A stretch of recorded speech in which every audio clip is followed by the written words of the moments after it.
Good morning. Bahagi naman tayo sa kunting kalaman sa mga driver dyan na gustong kumuha ng driver license. Ito ang sagot pagdating nyo sa LTO. Ang ibig sabihin nito ay bawal kang overtake sa warning sign na ito. Ito dagdag kalaman lang ito sa mga kailangan yung nangailangan dyan driver license.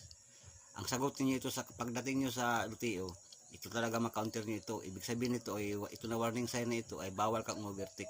Wow! Mas lamang ang may alam sa totoo lang. Dahil nga minsan nga dito sa atin may mga driver nga na minsan hindi nakapag-seminar. Pero bakit sila nabigyan ng lisensya? Hindi nila alam. Minsan pag nagpapatakbo, hindi nila alam ang speed limit pagdating sa mga sitio sa barangay. Akala nila highway pa rin. O minsan hindi nila maisip na meron tayong speed limit. Sa ating pagsiseminar, may sinasabi ang nagsiseminar sa atin na may speed limit tayo pagdating sa sitio o barangay. Huwag mong gamitin yan. Dapat pagdating mo sa mga barangay o sitio, 30 o 40 speed limit lang tayo. Hindi yung parang highway. Nagtakbo ka parang 60-70 na eh. Hindi yun. Hindi yung kasikatan. Pag ginawa mo yun, hindi ako believe. Walang maniwala sa'yo na kapag seminar ka. O pagka nandyan ka sa mga barangay o sitio, gamitin mo yung kalaman mo sa 30-40 speed limit lamang, hindi yung 70-60 na 50, hindi yun. Hindi ako believe sa ganyan. O ibig sabihin hindi mo pa alam, kaya dagdag kalaman sa mga sinasabi ko. Ito malalaman mo na yung mga ganyan. Ito ibig sabihin nito warning sign na ito ay bawal kang overtake niyan. Dagdag kalaman lang ito. Yung akin naman ipagbabahagi lang.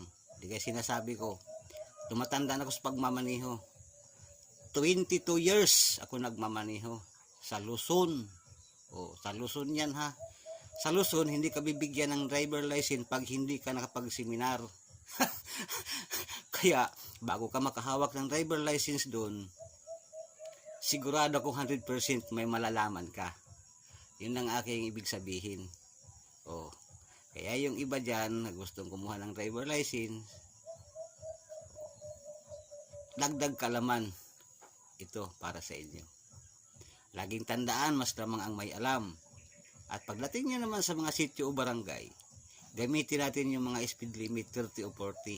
Pag lagpas nyo doon, bahala na kayo, kahit paliparin nyo na ang yung mga sasakyan. O, yun believe ako sa mga ganun mga tao. Yung ginagamit minsan yung kaalaman. Pero yung iba dyan, hindi na ginagamit. Feeling maganda na. Lalo pag sa motor, hindi yung ganun.